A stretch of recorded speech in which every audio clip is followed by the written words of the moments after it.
Well, hello, everyone. I am glad that you're on today. We're expecting big numbers today. So I'm hoping that Zoom can hold all those that are going to be on this week of Christmas week. This last couple weeks have been a really good week for us. And we had a lot of people come on and be a part of our roundtable. And today is going to be no different than the past. It's going to be informative. It's going to be very helpful to our ministries. And so I'm glad that you're on, and I'm going to ask Micah Bosworth, would you unmute yourself and would you pray for us today? We're asking Lord to give us some good content today that'll be helpful in our ministries. So if you'll do that, and then we'll turn it over to Kylie. Heavenly Father, Lord, we just thank you for the day that you've given to us to meet together today. And Lord, we thank you for just the helpful time it is each and every week. We pray that today would be the exact same way, Lord, that you would just help us. And Lord, bless the time. And we pray that you would just be honored and glorified in how we even apply what we're talking about today. And we pray all this in Jesus' name. Amen.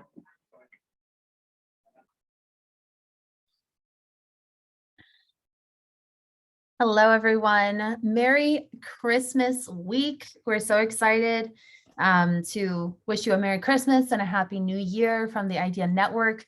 You probably saw on the email that we sent out this morning to the network. We created a little graphic for you. Hugo did a great job with that. So just praying that you all have a very Merry Christmas and just special time with your family and a chance to relax and take a break and be refreshed and spend some time celebrating our Savior's birth.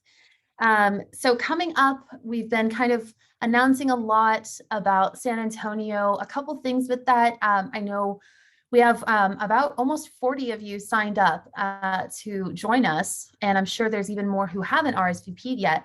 I do want to just stress that the special rate that you can get for the San Antonio hotel, that special rate ends on January 10th. If you don't book your room before then, you'll have to pay full price or stay somewhere else because of availability. So we do have a room block for you guys, but don't want you to miss out on that. So please, I did see the numbers of who has reserved their room already, and it does not compare to the numbers who have RSVP'd. So, and perhaps you guys want to stay somewhere else, totally fine. But if you are wanting to stay at the event hotel, please register so you can save money. Who doesn't want that? We did on the last Friday's email, I put out the schedule for the event. So check that out. If you haven't seen the email, I'll put it again on this Friday's email so you have it there as well. But that can give you a little bit of kind of what we're doing. There is a small meet and greet mingling time on Monday night that I don't think we've really talked about before, but just so you are aware. If you're coming in Monday night, it starts at like 7 or 7:30, I think. So it's later in the evening. It's just like coffee and desserts, very casual, but just so we can all say hey before we really get going on Tuesday. So not necessarily something you want to change your flight for, but if you are coming in, it's something you might want to plan for since you'll be there. We have put out quite a few new blog posts as well.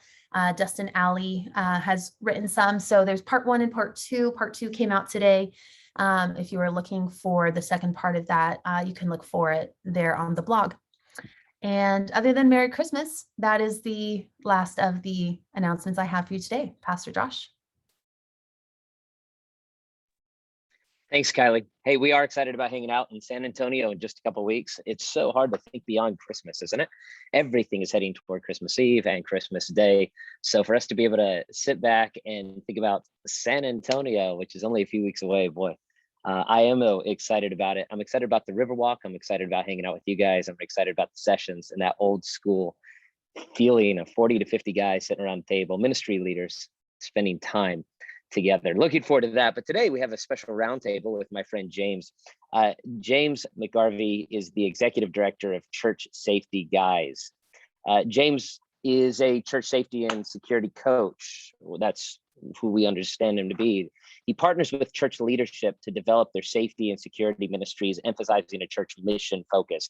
After spending over 30 years in ministry leadership and over 15 years directing church safety teams, James knows the importance of balancing the biblical mission of the church and safety mitigation.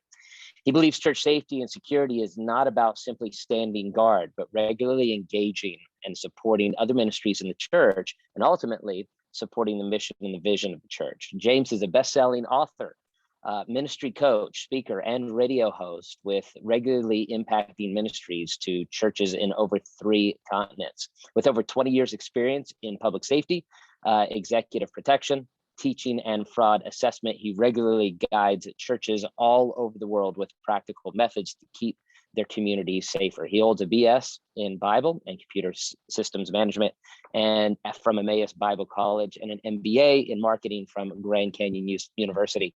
He's a doctoral candidate at Centurion Bible College as well. We're really glad to have James and excited about this conversation. He has such a great presentation to give us here in just a moment, but it's really going to lead into a great Q&A, and we want you to begin taking notes even throughout the presentation, so you can be ready to bring your practical questions from your point of view, from your local ministry context to James after he's done with the presentation. So without any further ado, James, take it away. Great. Well, thank you so much, Josh and Kylie, for inviting me today. And I will go ahead and pull up our presentation, and we'll bring that in. So essentially, what I wanted to talk about today and kind of take a look at is what motivated me and started me in this ministry a few years ago, and that was the necessity or need for churches to have a safety or security team to mitigate some unpredictable events.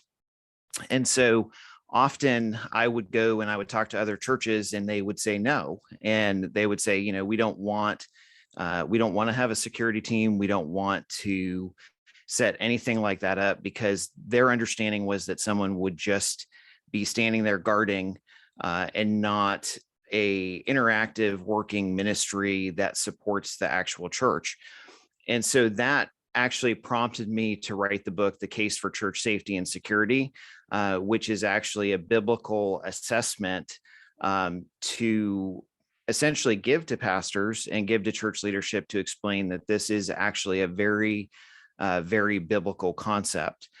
And so having a safety or security ministry, regardless of what you call it, we can see that there are 2 main principles and strands or themes, if you will, through the Bible that support the idea of actually having some type of ministry, some type of form of organization in the church that can help respond and mitigate disaster or emergency concerns. So we'll start in the Old Testament, but essentially the two strands of thought or 2 themes that I mentioned would be the idea of having protection over individuals that are involved in the physical ministry itself, and then the idea of actually ensuring that the ministries can complete their function without disruption. So if we go back in the Old Testament, and I just highlighted a few verses for sake of time. These verses and quite a few more are actually in the book, which at the end of the presentation, I will actually I'll share with you how you can actually download a free copy of that or a PDF if you want to go back later and take a look at it. But essentially the first passage that I always like to point out is Genesis 4:9. And this was kind of surprising to me, surprising to quite a few people when I did the research. But Genesis 4:9 is actually the dialogue and interchange between God and Cain. And so when God reaches out to Cain and asks him in Genesis in the beginning, "Where's your brother Abel?"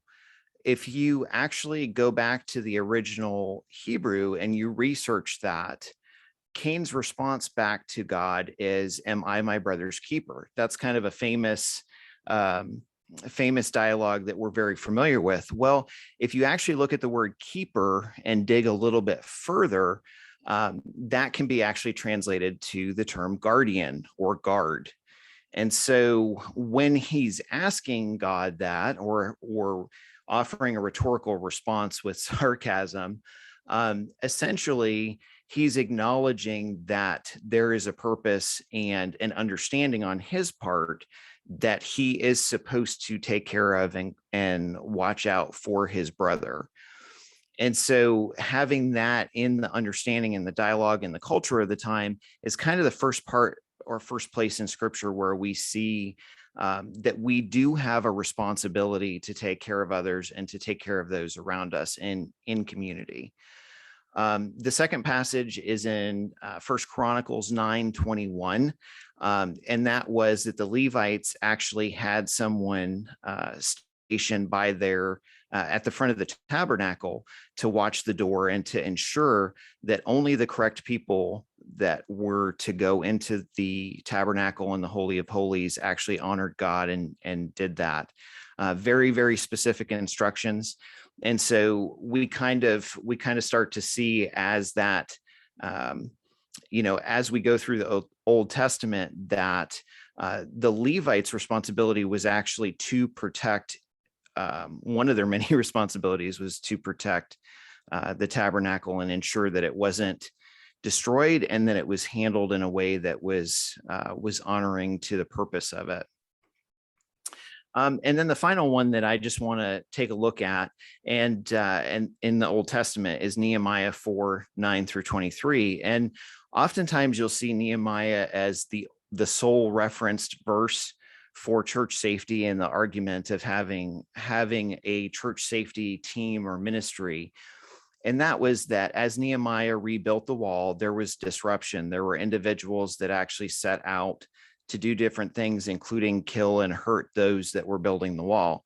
And so because Nehemiah felt that God called him specifically to that ministry and to that purpose, he chose to protect those that were working and assign specific duties of protection with weapons at that time, and really awareness to make sure that the work that God wanted them to do would continue while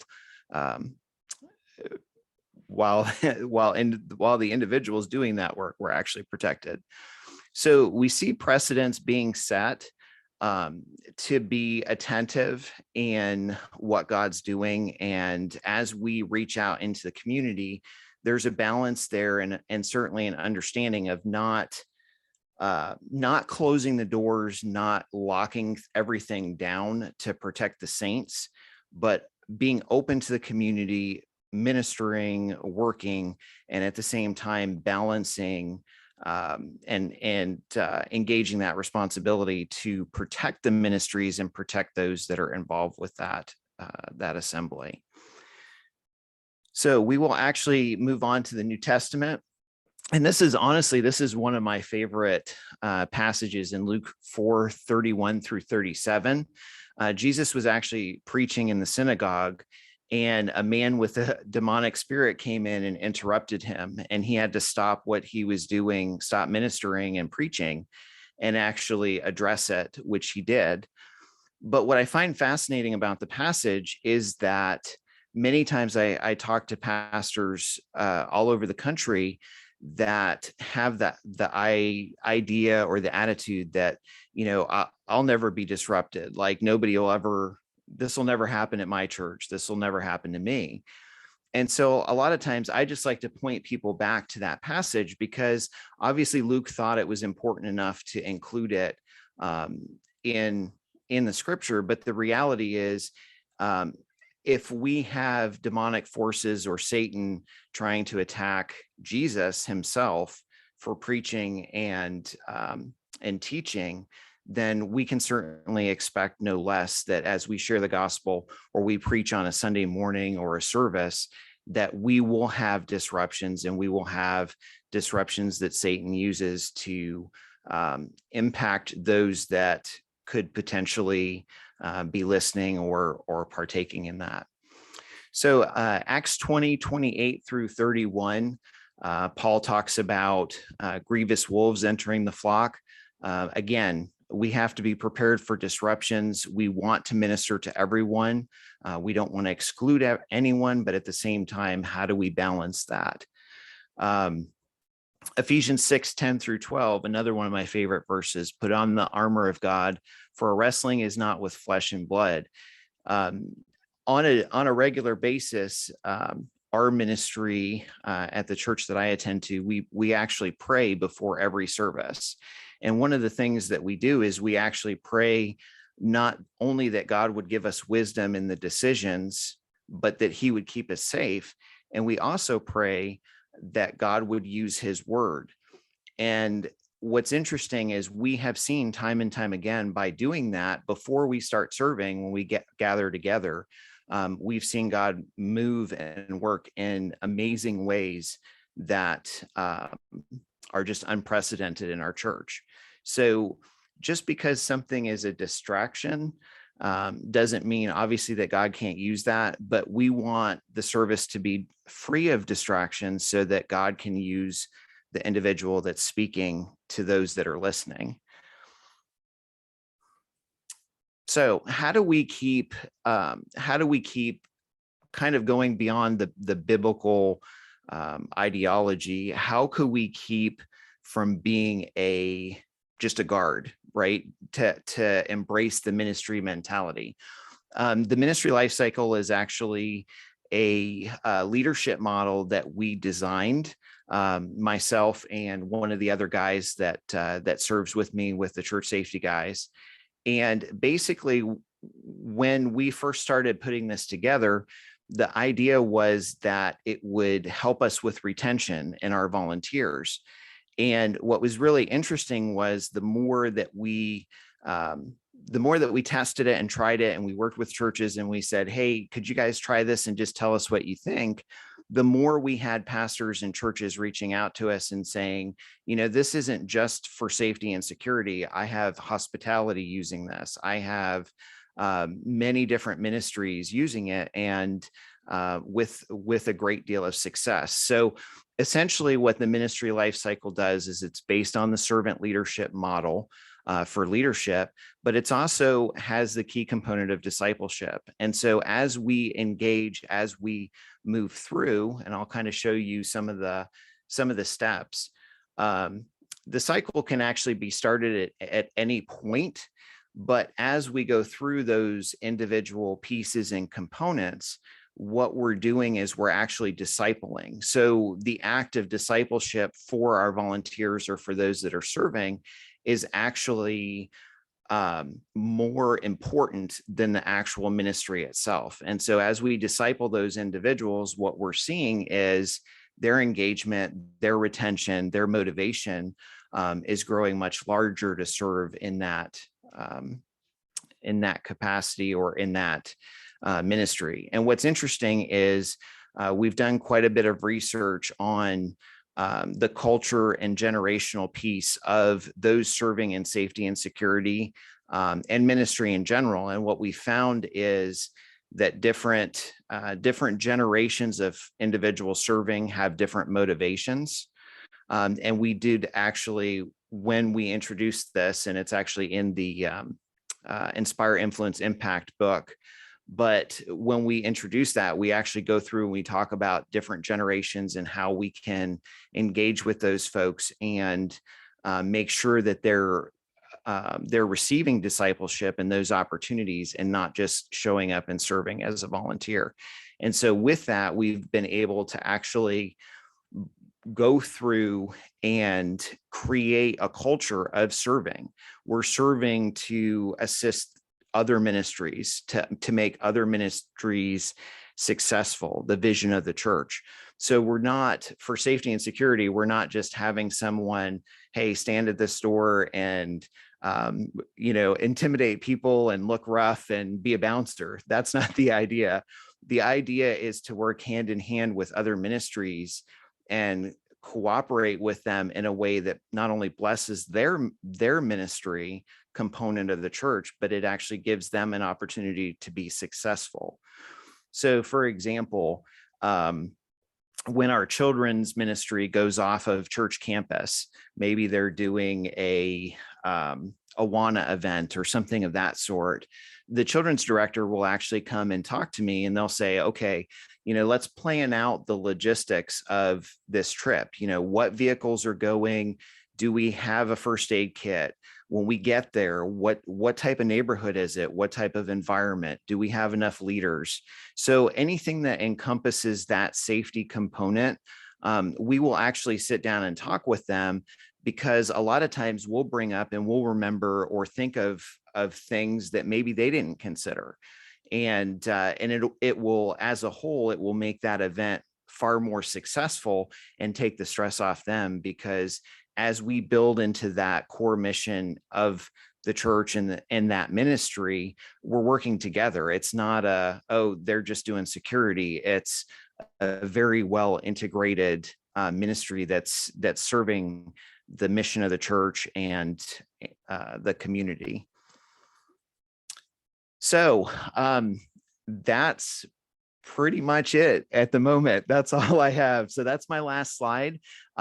You are welcome to, we have many free resources on our website. You're welcome to go to that and check those out. And then also for you guys, we actually have it, or those that are listening to the Idea Network, we have it set up where if you go to churchsafetyguys.com/free book, and then type in the word, it'll ask you for a password. You can type in the word Idea Network, all one word, lowercase. That will actually take you to a special site that will give you the PDF copy of the case for church safety and security. So you're welcome to download that free. We also have a workbook study guide that we added for small groups and for ministry teams to kind of go through as like a discipleship devotional program. And I believe we also, if you don't have a church safety team and maybe you've thought about it and you've said, I don't even know where to start, there is a workbook on there that you can download as well that kind of gives 10 steps of stepping stones to say, okay, this is how we've never had a ministry, but we want to get going. This is where we start, and this is the path that we need to take for that. So, James, we really appreciate you with the information that you brought to us today, especially the fact that you've put out your email, phone number available for us to really reach out to you and kind of dive deeper. Thank you for taking the time to research and to study and to write and to present this to us, as well as your personal information. So I know a lot of us are going to take you up on that. We do want to go to a Q&A, but I do have some questions that I'd love to kick off. I put them in the chat thread, and I'd really like to hear from some of you guys to begin with that first question, and then we'll go back to James. What are you doing right now to actively create a safe environment for the members and visitors of your church? What are some things that you're doing currently in your congregation to actively create a safe environment for visitors in your church? Anybody want to begin? I don't know about you, but I have several friends who are rabbis in Las Vegas, and I've noticed that the synagogues, by necessity, have really far surpassed the church and have been on the forefront of safety and security on their properties. I think that's because they've seen anti-Semitism for hundreds of years wherever they go, and so obviously they're going to see that. In the United States of America, maybe we're turning the curve. Maybe we're seeing a once Christian nation becoming a post-Christian nation, and maybe there are aspects of our society that are beginning to be a little anti-Christian. Maybe you've noticed a trend that we might be not necessarily the most favorite people in our society. Could we see an uptick of what we've seen in the past? And can we learn something from the rabbinical leaders in our society with what they've done with their synagogues? I think so. Anybody would like to speak into this? Any safety precautions or any safety ministries that you've developed? Nick, what do you guys do there? So we found someone who's really just passionate about it and would take ownership in making this, possible. And so there was a local group that really assembled police officers, retired military, those who do martial arts, and they really put together an entire program on a Saturday, full day seminar going over the legal aspects, showing videos, going through things like firearms safety, hand-to-hand combat, and subduing someone if need be without having to use firearms, things like that. So they put together an entire training for churches, which was super beneficial, very affordable. We were able to take everyone on our team. And so then also being able to bring some of those folks in, because we have a lot of doors, a lot of entry points, making sure those are secure, just things like that. It was very remarkable. One of the guys, he was doing the firearms training, just showing how quickly someone with a knife can get to you, and just how to take precautions, how to, greet people that you may suspect. And so really it's just being very proactive, making sure that it's an ongoing thing, keeping people focused on, what they're supposed to be doing. And then also going through, the kit, not just first aid kits, but even things like, what if someone were to be shot, someone were to come in, you don't want to think about those things, but it could happen. We see it happen all the time. They were telling us that, medical personnel could not get into the church until the police officers had cleared it. So what are you going to do if someone were to be shot to try to save their life? Those type things. So we've gone through a very extensive training. It's something we budget for, to go do ongoing training, to bring some of those experts in to go through our facility as we add new people to make sure they're trained. And so really, thankfully, over the last couple of years, we've really put a lot of effort into making sure our facility and our people are safe. I love it. Well stated, Nick. I'd love to hear from Dennis. Dennis, what are you guys doing currently, and what can you do? What can we do? Well, I was just going to throw out, currently we're actually revamping everything because we've, over the last year, changed our service times, changed where certain things are meeting and all that type of stuff. But I just want to throw out, I love what Nick was saying, but a good resource that a lot of people don't know about is at least for us, I'm very involved with our law enforcement, and usually every city or county has school resource officers, and most people don't know that school resource officers will actually come into nonprofit organizations and they'll do the training and they'll do it for free. Usually they'll come in, they have a guild, they have different things that they can come in, and usually, we've had detectives come in, we've had sergeants come in, we've had different people come in, and actually they can do the research on your building of entry points and exit points and all that stuff, and then they give you, hey, here's what we think would be good for your church, for you guys to use as resources. And then most departments actually also do like big day security. So we've had times when, we know that we're going to have a larger attendance that day, and they'll do a lot of that stuff. Sometimes they'll do it for free, sometimes they don't. So there's a good resource there with police officers and that in your area. And so just something to think about, Dennis, and check into. That is a really great practical idea. So really, as simply as contacting your local, who exactly would somebody contact in their local county? So if you look up, everybody has their city police officers or your county sheriff's office. But if you look up in the phone book, they'll have the non-emergency dispatch number. You can call that, or you can actually just call your local police office and ask them, hey, do you guys help with church security? Can you guys come and give us a free consultation and coach us on that? Or honestly, probably everybody here just knows a cop, somebody that's an officer. Sure. Just ask them, or just get pulled over and ask them. I know that's what Micah Bosworth has done. He just sped and got pulled over to meet officers in his area. So it's a great outreach in ministry. I love it, man. Thanks for sharing that. Nick says, one thing I forgot, the local fire department will also come in and do a complete walkthrough to make themselves familiar with your building in the event of a fire or medical emergency. Thank you, Nick. That's a great tip as well. So really the conversation is surrounding the idea that if you haven't thought through safety and security, regardless of the size of your church, really is something that you should begin putting some thought into. And that is why you're here during this roundtable. It's why you've been watching this after the recording. And so the question is, what specifically are you doing? What would you have to say about that first question, James? Well, I think honestly, public safety is an awesome resource, and I think a lot of times we forget, and we only reach out to them when bad things happen. And so, if we reach out to them before something happens, a lot of times that we can just establish an amazing relationship. We reached out to one of our local police departments. They contacted us, like we were trying to reach out to them. They contacted us and said, we'd love to use your building for training because we don't have that style of building and that size. And they came in, and you know what was crazy, crazy story. So their whole department came in. I started talking to one of the officers, and I said, you know, you really need to come to church on Sunday.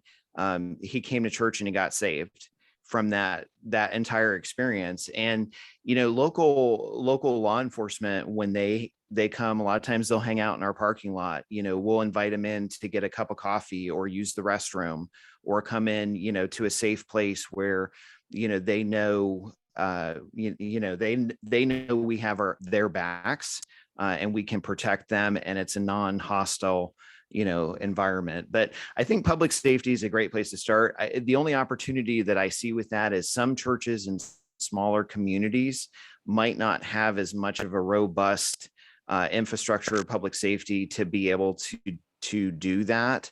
Like we're on the edge of Columbus, Ohio, but I know further out to some of the more rural areas, it's just not available. Like I've been actually asked by several departments out further in rural areas to come help them and talk, you know, at different conferences and different things like that, because they're trying to improve things. So it's always good to ask. But at the same time, if you are in a more rural area, just remember that not every department has those resources.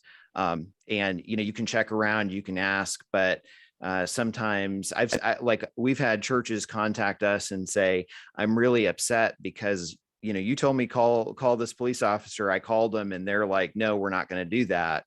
Well, unfortunately, you know, especially with COVID and with different things in our community, resources get stretched thin. So not every department has that availability, but that's certainly a great ministry opportunity to reach out to those folks, and a great place to start and be active with it.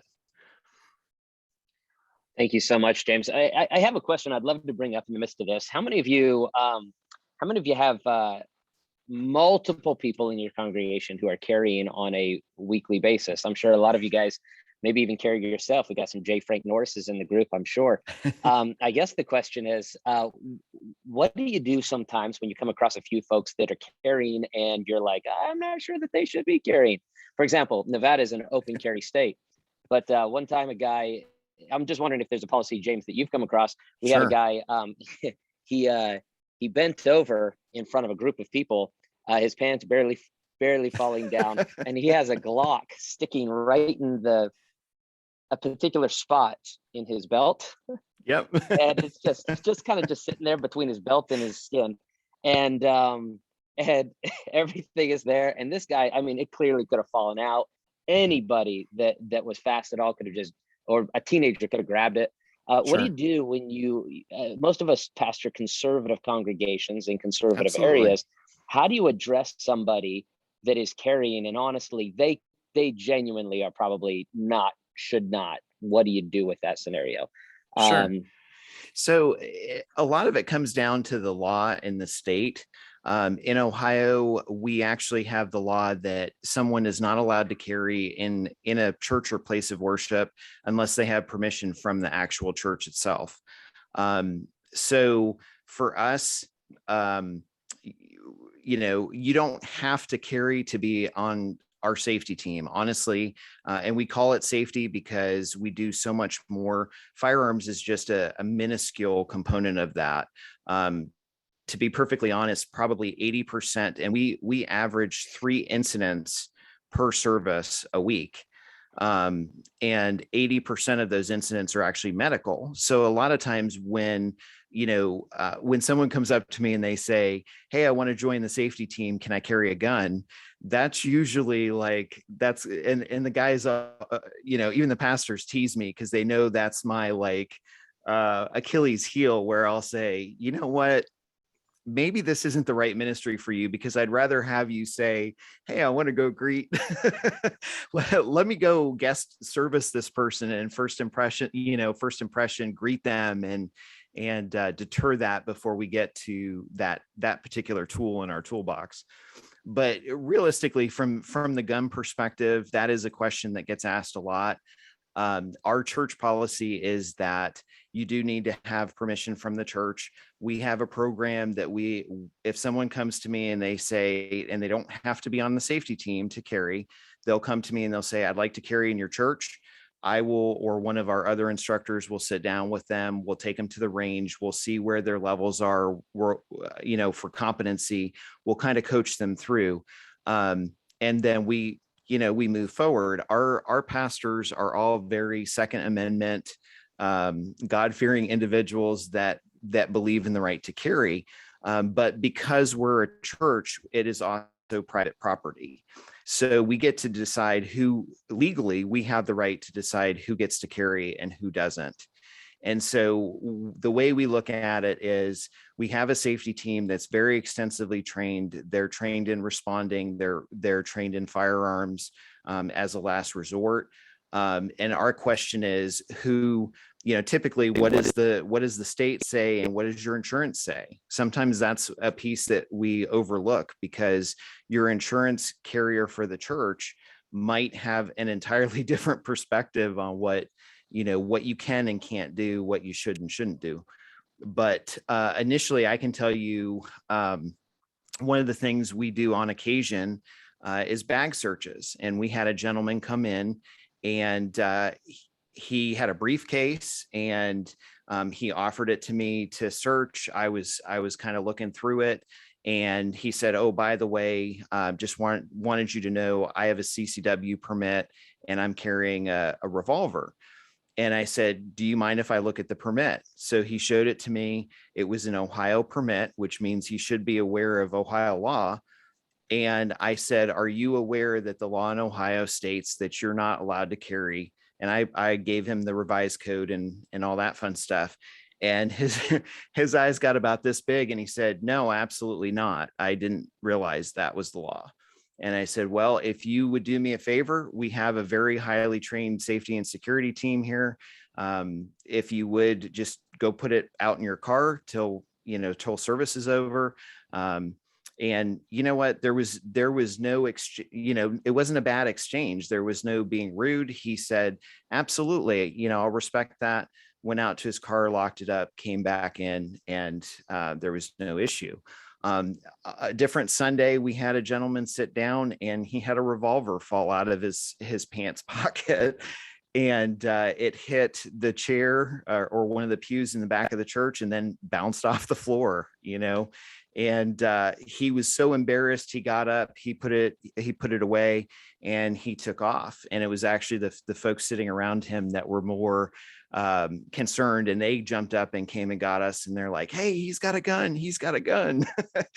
And I'm like, "Well, I carry a gun every Sunday, and I'm not too worried about it." So there's always a lot. I mean, obviously, when you talk about firearms, there's a lot of drama that sometimes goes along with that.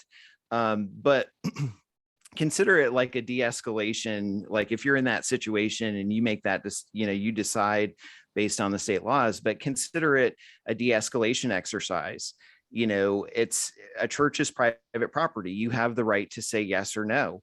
If somebody comes in and they're carrying it and it's concealed and you don't know that they have it, well, you don't know that they have it.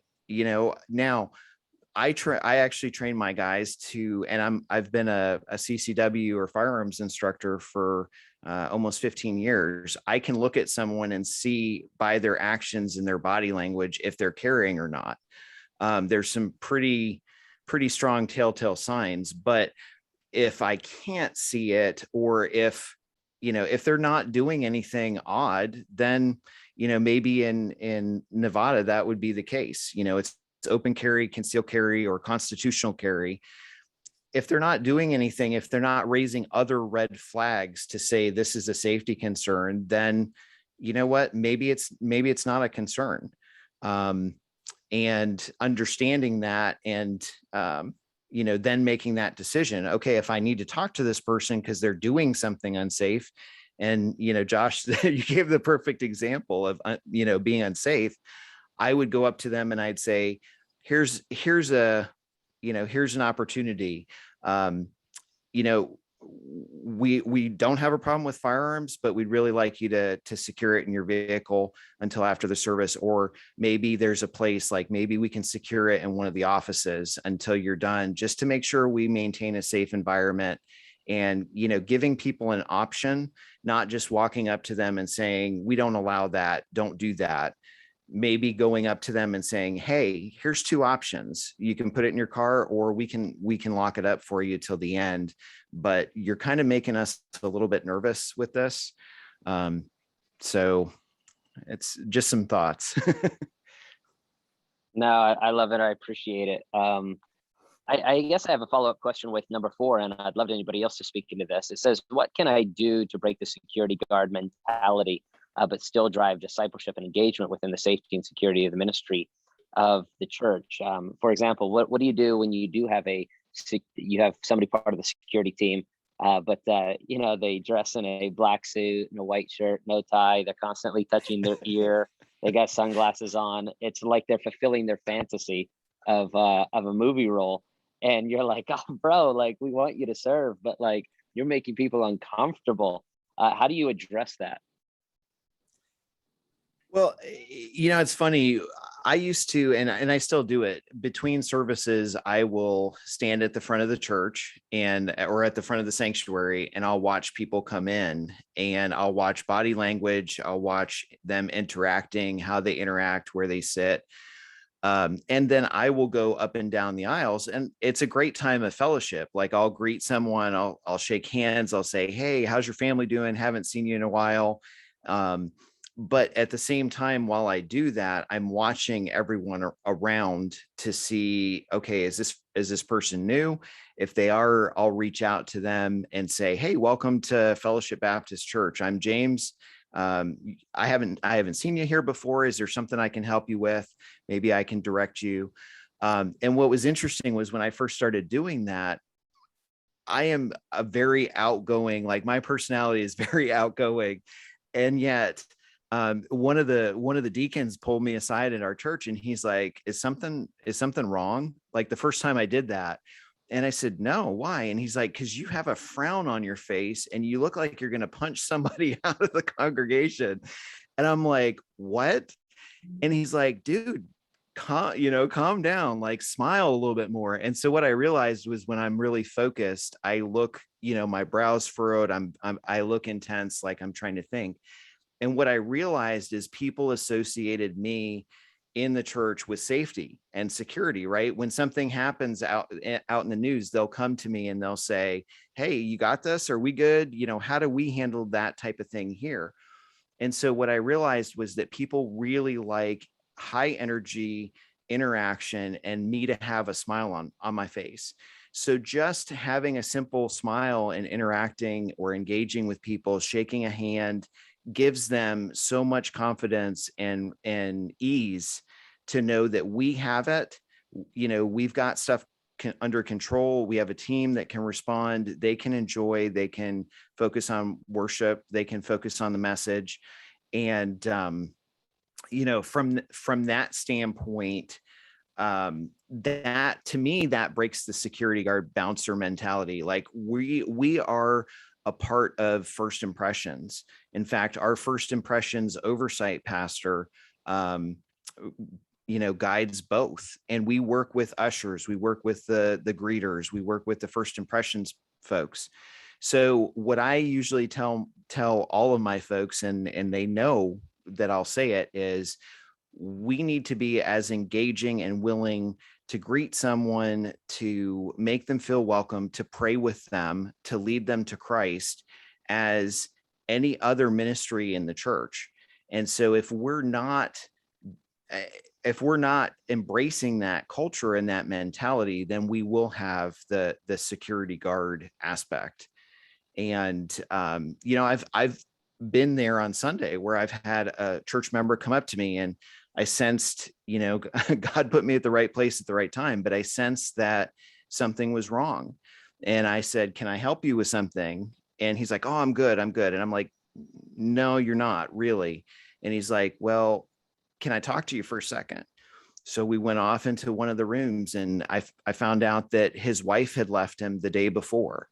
And I said, "You know what? Can I pray with you? Can we hook you up with one of the pastors?" And he's like, "Absolutely. I would love it if you prayed with me." And so that gives us the opportunity, that extension. We're driving engagement. We're driving that culture, the culture of discipleship, pouring into the folks around us. But at the same time, we're embracing the idea that we need to be prepared for the unexpected, and having a ministry that can help mitigate some of that has been a very big success to our church, to our growth. When new folks come in, they love seeing the fact that we have a safety team. Younger generations, they'll come in, they'll check out the kids area, and they'll check out security cameras. They'll check out our team. What are your processes for checking kids in and out? And so just those basic, simple things have allowed us as a church to grow significantly, because younger families that are coming in, they want to see that you take this as a serious responsibility. So I love it. Thank you, James. I love some of the things you said. It really helps mitigate from what our security team leader, he was a retired police chief here in Las Vegas for Metro.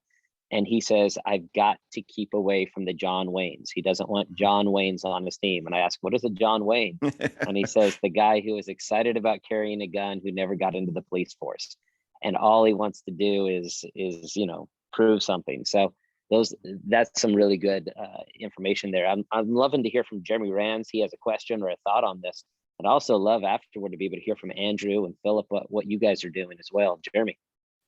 Yeah, James, you actually just addressed it. For us, we have a lot of younger families, and the world that we're living in has security everywhere. There's security in schools, and people want security where their children are. So our security, our church safety is more than just a man with a gun. It is the check-in system for our children, the barriers that we put up so strangers can't go back into our children's department. We address those things openly within our church. And so what our security team tells us is that if people know there's a security system in place and they can visually see it, it's less of a risk. Someone coming in to harm you, if they think that there's an open door, they're really going to come at you hard. So we actually like the guy every so often, Josh, that looks like he's with the Secret Service, because it's a layer of defense. We also, and we just budget this, it's about, we have a couple services on Sunday, but we pay about $25 an hour to a uniformed off-duty police officer. And they sit in our lobby by the main doors. We have big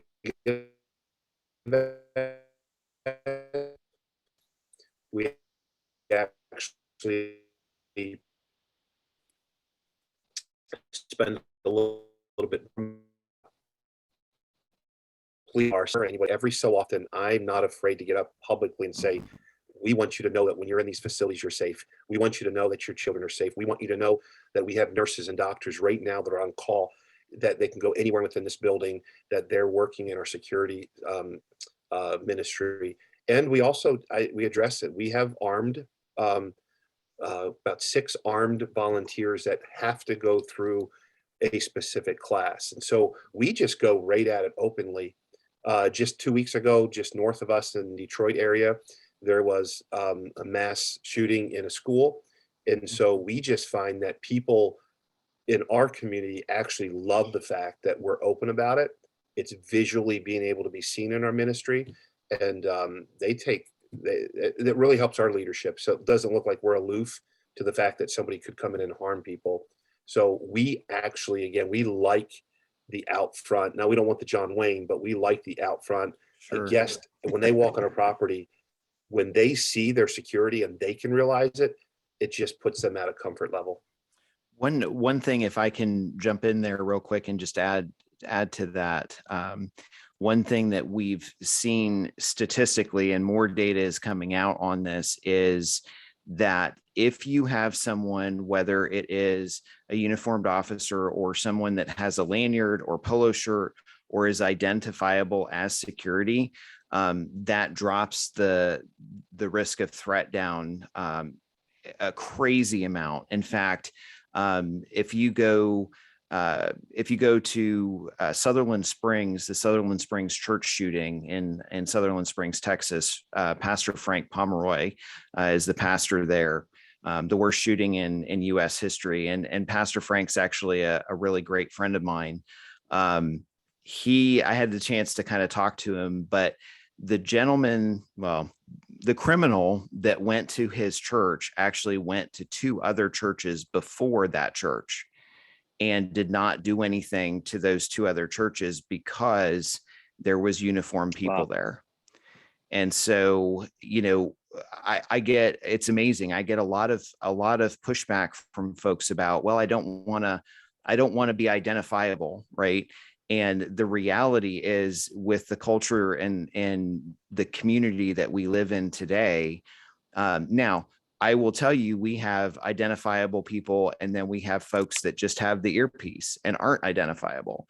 And we have different layers, like what Jeremy said. So the reality of that is there is a place for everything, but deterrence, having someone out in the parking lot, having a layered approach, having someone in, is probably one of the best things that you can do, because it gives that reassurance that, okay, these folks are watching and are available. So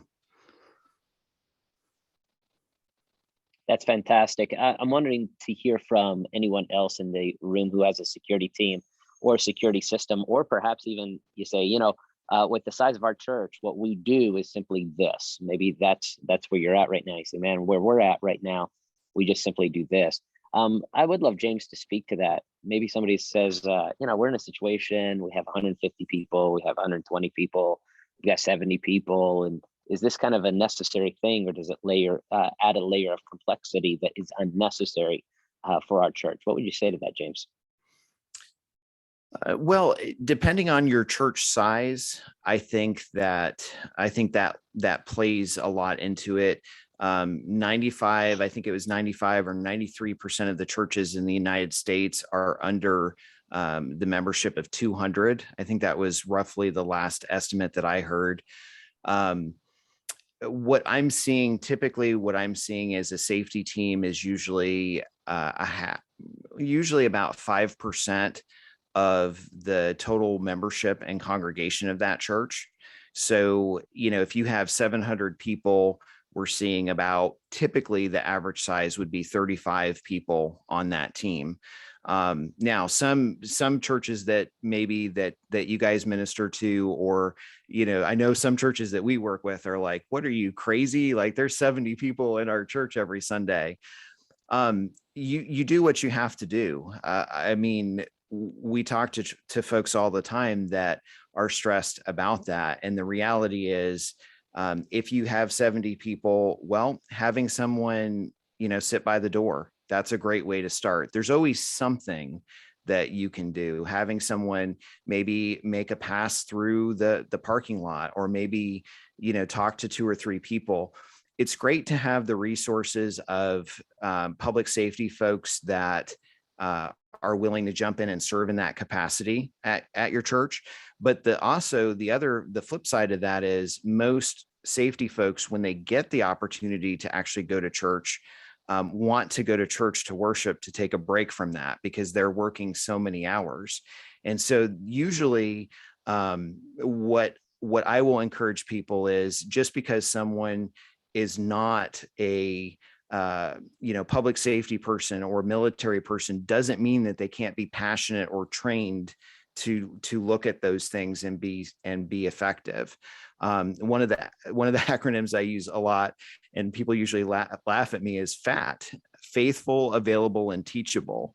If I have a person that comes up to me and they're passionate, they're faithful in attending, they're available, they're willing to learn, and they're teachable, you know what, to me, in some cases, and I've worked with folks, for years and years, but in some cases, I would rather have the non-trained, unexperienced person to be able to say, hey, you know what, if that doesn't look right to you, let us know, or call the police, or just take that step.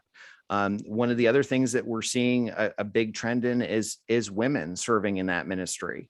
And it used to be a predominantly male ministry, right? Type A, sheepdog, personality, high personality. But I have several couples that at our church that serve together in different capacities, and they love it, and they do a great job. And they're willing to train and do that. So what I would probably say is, don't get discouraged. Even if it's one or two people that take turns every so often, being proactive, that's better than nothing. So I love it. Aquila and Priscilla with the Smith & Wesson. This is cool. There you go. Very good. Any other final questions before James gives his contact info once again, so that we can be in connection with him? Any other questions or thoughts to share with James? All right, James, could you go ahead and share once again, your contact info so that we can reach out to you, and how we might be able to follow you and Church Safety Guys on social media? Sure. So our website is churchsafetyguys.com, and there's different resources and whatnot on there. On Facebook, we have the largest social media platform for the topic on Facebook, which is just called Church Safety and Security. That's a group. We have a Facebook page on there as well. We actually, in October, we paired up with Centurion Bible College, which is in West Virginia, and we actually designed and implemented the first church safety and security college program. So we actually have an associate's degree with them, and a certificate program. So there's plenty of resources out there. But our best way to get a hold of us is through that website. And if you are a smaller church, all of our resources as far as the books and whatnot are available on Amazon. But if you're a smaller church, or maybe you have a limited budget, please reach out to us, because we've had churches reach out to us because they couldn't afford it. And we will actually, there are certain situations where we have larger churches that will say, hey, we'd love to bless a smaller church with maybe trauma gear or a first aid kit or devotionals or something like that. So there's plenty of resources available. And, most of that, we are a nonprofit. None of us take a salary from that. This is just our ministry. 100% goes back into providing for churches. So please, if you're in that type of situation, reach out. We've had a few churches reach out to us, and they've put like our books and resources in their bookstore or for their team. And that's definitely something that we can help you out with pricing. And typically that's just at cost to try and be helpful. But other than that, you're welcome to call me or email me anytime. And I do think I will be at the Chicago date coming up here. So I was able to switch some stuff around on my schedule, and I'd love to come. So if you're in that area and you're planning on attending, I would love to chat with you and help you out if I can in any way.